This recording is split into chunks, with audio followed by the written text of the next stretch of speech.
Thank you. First of all, I started this on Twitter, but Twitter, they are restricting me. I want to first of all say, you can follow me on Twitter with the name Boris Moro, Boris Moro. Hello. So the whole scenario is that President Muhammadu Buhari, he died on the 19th of February. On the 19th of February, please, those analysts, if you can take notes, take pen and your paper and note these things down. Note them down carefully. I'll be giving a specific things here, specific details right now. Okay, number one, President Muhammadu Buhari died on the 19th of February, the year 2017. He died in Newcastle, in Freeman Hospital, Newcastle. He died as a result of heart problem, heart disease, which the Nigeria presidency failed to disclose. On the 19th of February, I was in London by the special grace of God. I'm a journalist. I work with one of the Nigeria broadcasting station and one of the leading Nigeria broadcasting stations. So I covered the event in London. He died in Freeman Hospital, Newcastle. I was there. I covered the event. Then, you know, Muslim, they don't embalm people. So on the 20th of February, he was flew into Saudi Arabia where he was buried. I was there live and I covered the event where Aisha Buhari put on white attire. I think you are with me. Go ahead. So where Aisha Buhari put on white attire and the children. Can you pause a bit? And let me remind Nigerians and the entire world that this event he said he covered, he have the video. He have the video. I do. Go ahead. I have all the video. So the Nigeria Aisha was putting on white as a sign of mourning to her husband, who is the late President Muhammadu Buhari. Then the children, according to the Muslim tradition, were putting on black. I have the video, I have the photograph and everything. You understand? Then on the 23rd of February, I was in Ethiopia as a journalist. I moved around. So I was in Ethiopia where the African Union, the AU, hold a summit, a mini silence for late President Muhammadu Buhari on the 23rd of February, the year 2017. Hold on, please. I know that interrupting you is I know this kind of thing is very, very difficult, but please hold on. Now, you, after covering the event, you went to Ethiopia on the 23rd of April, on the 23rd of February yes. 2017. And yes. You were there at the African Union Summit or whatever. Yes. You covered it with your own camera as a journalist, and yes. You have the video. Exactly, I do. Go ahead. So I covered the events there where the African Union hold a mini silent for late President Muhammadu Buhari. So to show their last respect to the late President Muhammadu Buhari of the Nigeria government. Then on the 28th of February, which I think is the last day of February, then Queen Elizabeth gave a condolence statement to the Nigeria government in respect of late President Muhammadu Buhari, and which went viral. Yes. So all of these, the Nigeria government led by late Abakari and with the Kaaba swept under the carpet for selfish and greed reasons. Then on the 2nd of March, Eric Joyce, the ex-British lawmaker, Eric Joyce, ex-British lawmaker, he issued a statement, that a condolence statement to Nigeria for the loss of her president. Are you with me, sir? Yes. Then they swept it under carpet, and the man got angry and came out to say that President Muhammadu Buhari is dead. If President Muhammadu Buhari if they think he is lying, that they should come out to challenge him. You understand what I'm saying now? Yes, yes, that they should come out to challenge him in the court of law, that he will come out with every evidence to prove that Muhammadu Buhari is dead. As I talk to you, since 2017, till this minute, nobody from the Nigerian government all across the nations of the earth came up to challenge Eric Joyce, the ex-British lawmaker.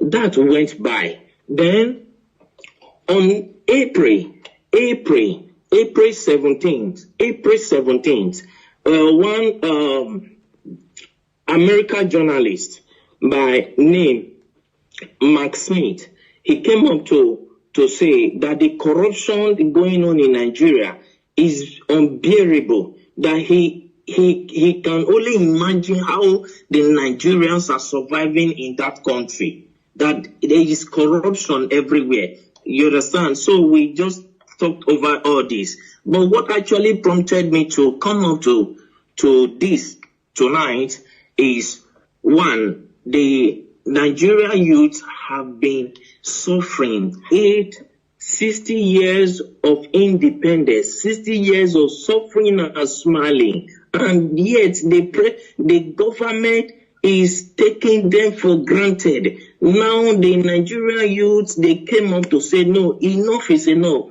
We don't need this anymore. Let's put an end to this. All what they could do was to send the military to fire them. If they think maybe I am lying, let Aisha Buhari, the wife of the late President Buhari, come up to tell me that the imposter parading himself as the Buhari is her husband. If I am lying, okay, hold it there. First of all, I want you to tell me, because you are one of the best journalists, but people don't know. Like I said, you don't need to mention your name. You don't also need to mention the Nigeria TV station where you work and all that. So now during the time when this man died, I want you to tell me, what did you do? Like, did you contact anybody in Nigeria, like any prominent politicians, and who is the person and what did you discuss?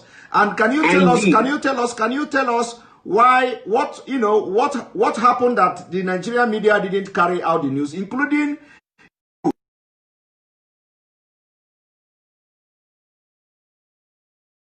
fortunate that Abakari is dead. Abakari did not die of COVID-19. Coronavirus did not kill him. They masterminded his death.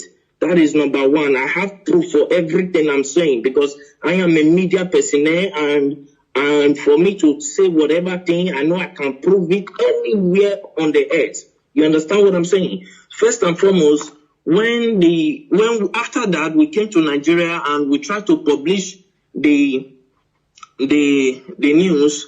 Let me state categorically, I don't want to mention the name of the broadcasting this thing I work with. Don't mention it.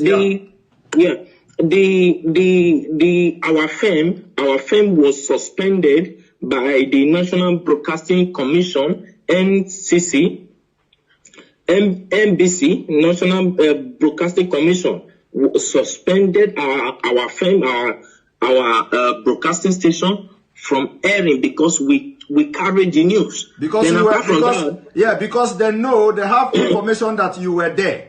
You were there, yeah, and you followed everything. So when you came to Nigeria, they banned, they suspended you from, they suspended your fame. So I'm coming to that, sir. I'm coming to that, sir. Let's not rush it.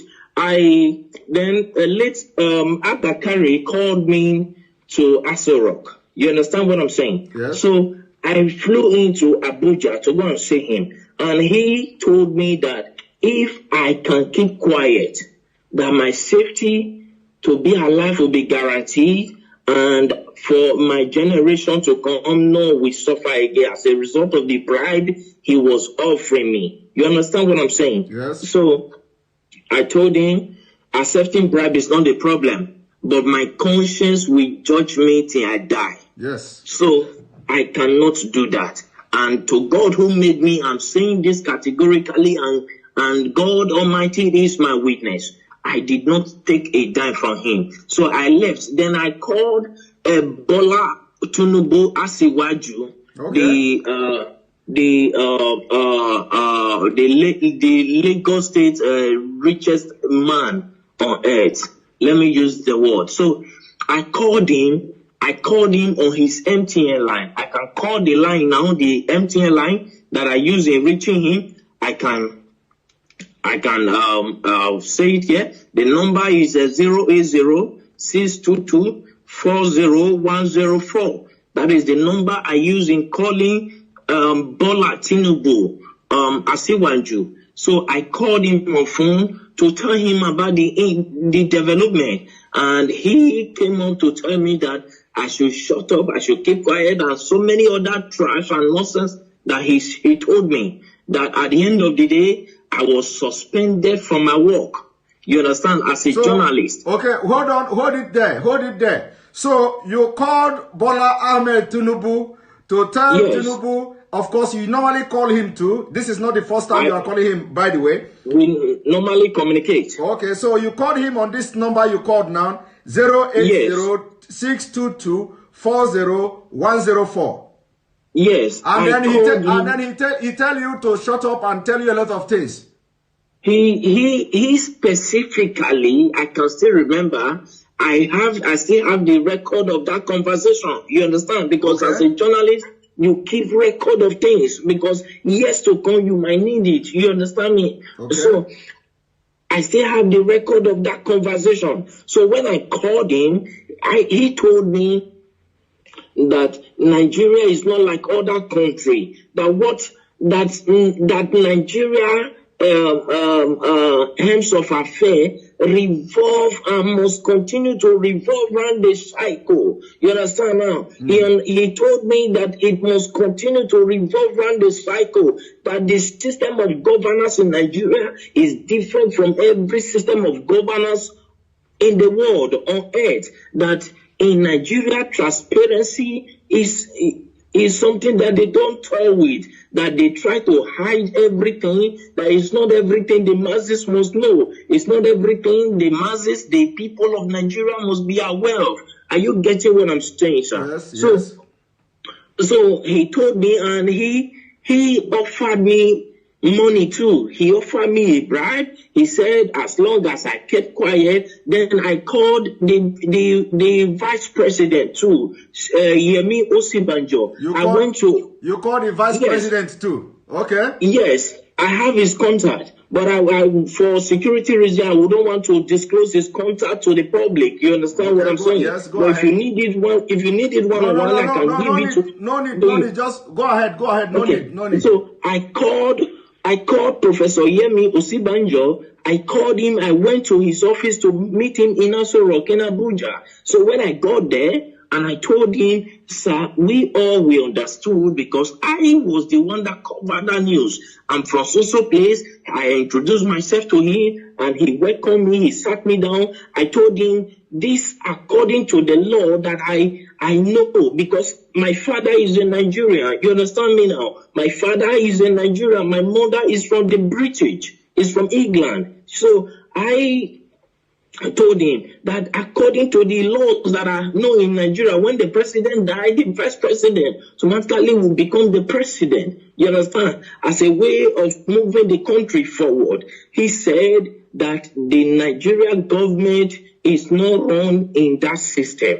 I said, no, when Goodluck Jonathan was there, that was what happened. When the president died, he was the vice president and he came up to be the president. You understand what I'm saying? And he said, please, for my safety, I should keep quiet and go my way. That the course of things will play out by itself in Nigeria. The reason I got to understand that. Can you pause a little bit, please? I know that this is very difficult, when I'm, pausing you all the time. So, is it that because of the way you have actively trying to air this news was the reason why you were suspended and sacked or something? I wasn't sacked, sir. I was suspended. Okay, you were suspended. Okay. So was it the reason? Was it the reason you were suspended? Yes. Okay. All right. Go because ahead. I told them that I will publish it. Then, as at that time, I was receiving so many threats.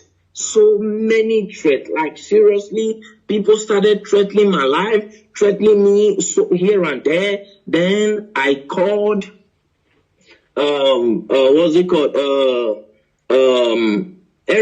because El-Rufai was there when Buhari was being buried in Saudi Arabia. El-Rufai was there, the Sultan of Sokoto was there, Ganduje was there. As at that time, then about 10 or 11 persons, prominent people from Nigeria were there, including other people who came to the burial ground. But the people that were there, El-Rufai was there. The Sultan of Sokoto was there. You understand what I'm saying now? Yes. So when they were burying him in Saudi Arabia, and they started threatening me. As at that time, they threatened me. Because I told them I will publish the video. You understand what I'm saying? Yes. And I understand that many of them are hearing me right now. I understand that many of them will come up to say it's a lie, nothing like that happened. But if any of them can come up to challenge me that this and this and this I'm saying now never happened, I will be very glad, because I will pick it up from there. I will take it to the court, to the International Court of Law. Let Aisha Buhari come up to tell me that the man he's posting as a Buhari is the real Buhari. I will come up with every evidence, including the video of how he was wrapped with the Nigeria flag, yes, with the white, green cloth. Okay. I will come up with the video of everything. Okay, let them come out and challenge me. Okay, hold it there. So actually, the video and all these pictures were taken away from you, but you have your own backup as a journalist. I always have backup. All right. I always have backup. Go ahead. Continue. My camera was seized as a journalist. It was seized at the airport in Lagos. Your camera was seized at the airport as you are coming back to Nigeria? Yes, in Lagos. Okay. Till today that I'm talking to you, I've never set my eyes on that camera. But you have backup. You understand what they didn't know that. You know they are Of course, I have all my backup. Even this evening, I was going through the backup. I was playing all of them. I was going through them again. So if they want to debunk this thing, I'm saying that it's a lie. Nothing like that happened. How come the AU, the Africa, our presidents, had a minute silent for them? As at that time, I could remember I called the president of Ghana on this issue. The president of Ghana told me that it is not in their interest, that if the people of Nigeria cried out for 30 days, that is when they will take up the case, that the AU will take up the case. As long as nobody has cried out, that it is assumed that they understood what is going on, that in Nigeria is not Ghana. That is what the president of Ghana told me. You understand what I'm saying now? Yeah. I understand that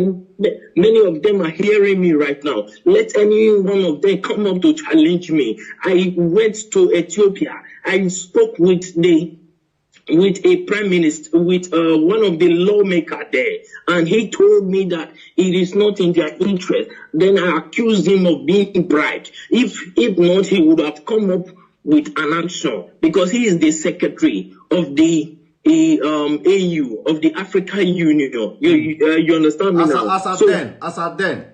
Yes, as at that time. So I challenged him. I accused him that they have been offered bribe, and he told me that he has never received any bribe from Nigeria, though many of them are coming with proposal. But whether he later accepted bribe, I don't know. You understand what I'm saying now? But the truth is this: Buhari is long dead in Freeman Hospital in Newcastle in London on the 19th of February, the year 2017. He's dead. Buhari is dead. He was buried in Saudi Arabia. Nobody can tell me that he's still alive. Buhari, that I know, if you look, when Nnamdi Kanu came up, you understand, they said that he's talking rubbish. I have never met Nnamdi Kanu on face to face.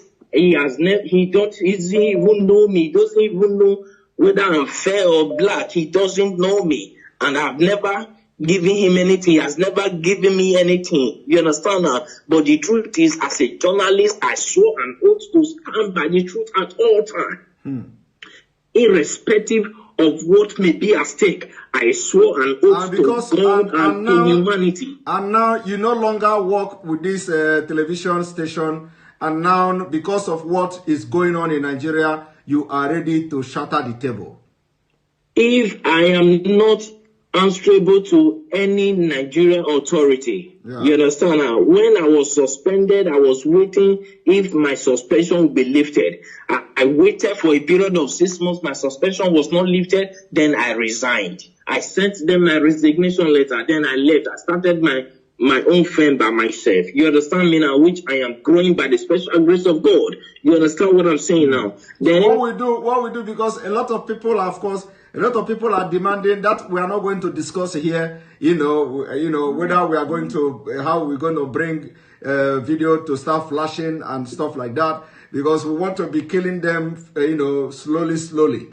So we want to be killing them slowly.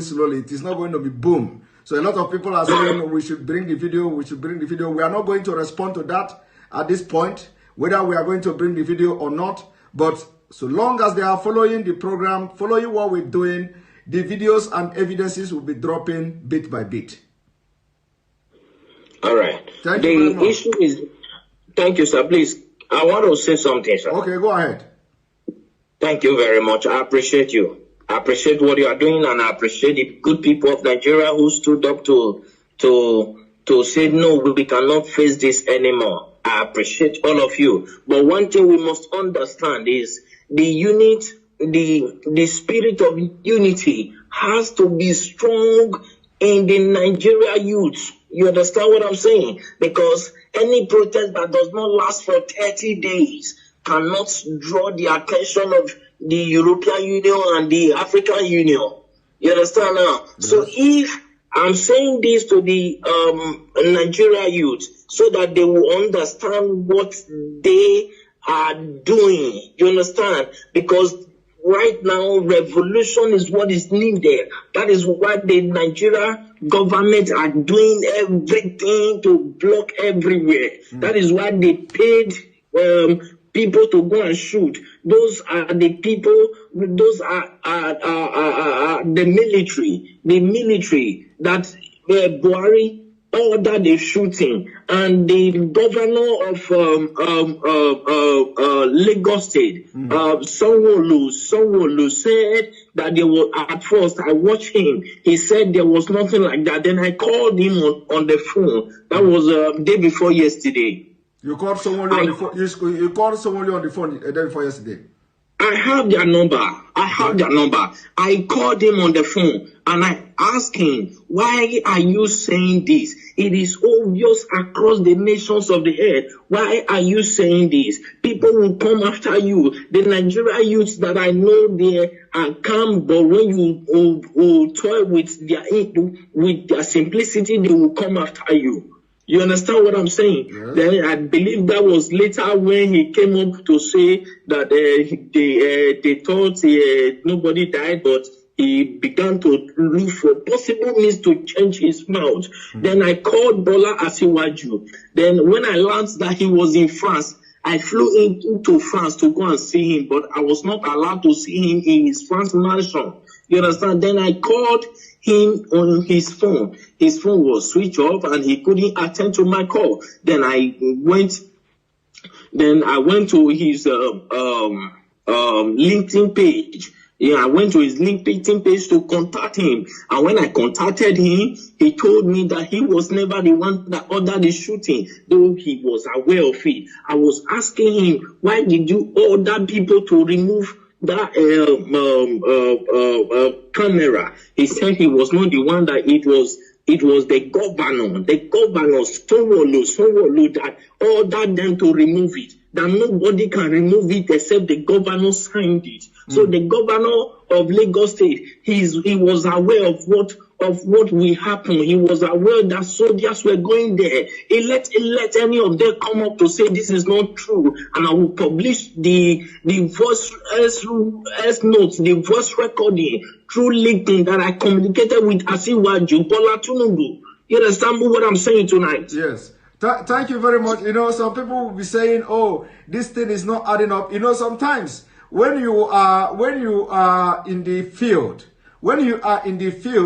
the way this Nigeria politicians, the way this Nigeria story goes, you know, sometimes it will go up and go down. Some people may not be, you know, getting the point. Some people may not understand, you know, why would you go to France? Why would you do this? You know, but when a journalist who is like, you know, dealing with all these politicians in Nigeria, and you want to be the person to have the first-hand information of whatever that is happening, and especially when you are out of the game, especially from the Nigeria space, and now you want to be, you want to have first-hand information of what is going on. You know, sometimes when something like this happens, of course, you can fly to anywhere just to get the information and get the first-hand information, you know, to have it in your own space. But anyway, sure. I must thank you very much. This is the first time you are talking to anybody about this. Yes. This is the first time ever you are talking to anybody about this. We are going to continue our discussion. It is not going to be online. It is not going to be live.